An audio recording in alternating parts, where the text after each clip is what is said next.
Les régimes à cotisation définis sont les régimes dans lesquels l'entreprise s'est engagée à verser chaque année des cotisations à un organisme gestionnaire, qui reversera ces montants auprès des retraités, ex-salariés de l'entreprise. Ces cotisations sont calculées par salarié et dépendent de son salaire et de son ancienneté. L'organisme gestionnaire place les cotisations en actifs de façon à les faire fructifier, entre le moment où l'entreprise verse les cotisations et où l'organisme doit les reverser auprès des retraités. Si l'organisme effectue de mauvais placements, l'entreprise n'a pas à assumer les risques pris par l'organisme et n'a pas à payer les prestations non fournies aux retraités.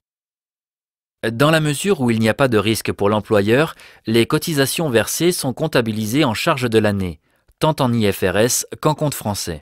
Nous allons étudier de plus près les indemnisations de départ à la retraite en considérant le cas pratique suivant.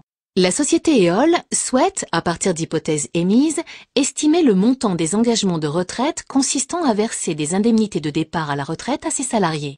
Pour cette analyse, nous allons considérer l'employé Jean. Jean a actuellement 50 ans et travaille depuis 20 ans au département innovation de la société Éole. Jean bénéficie d'un salaire annuel actuel de 50 000 €. Supposons que nous ayons, en année N, les hypothèses suivantes. Âge de départ à la retraite fixé à 65 ans. Taux annuel d'augmentation constant du salaire de 5%. Taux annuel sans risque constant de 4%. Taux annuel de rotation des salariés de 6%. Probabilité de présence de 94%. Taux de mortalité de 2% par an. Probabilité de survie de 98%. L'objectif de ce cas pratique est de calculer les engagements de retraite de la société Éole consistant, à partir des hypothèses précédemment exposées, à verser des indemnités de départ à la retraite aux salariés et en particulier de calculer celles de Jean.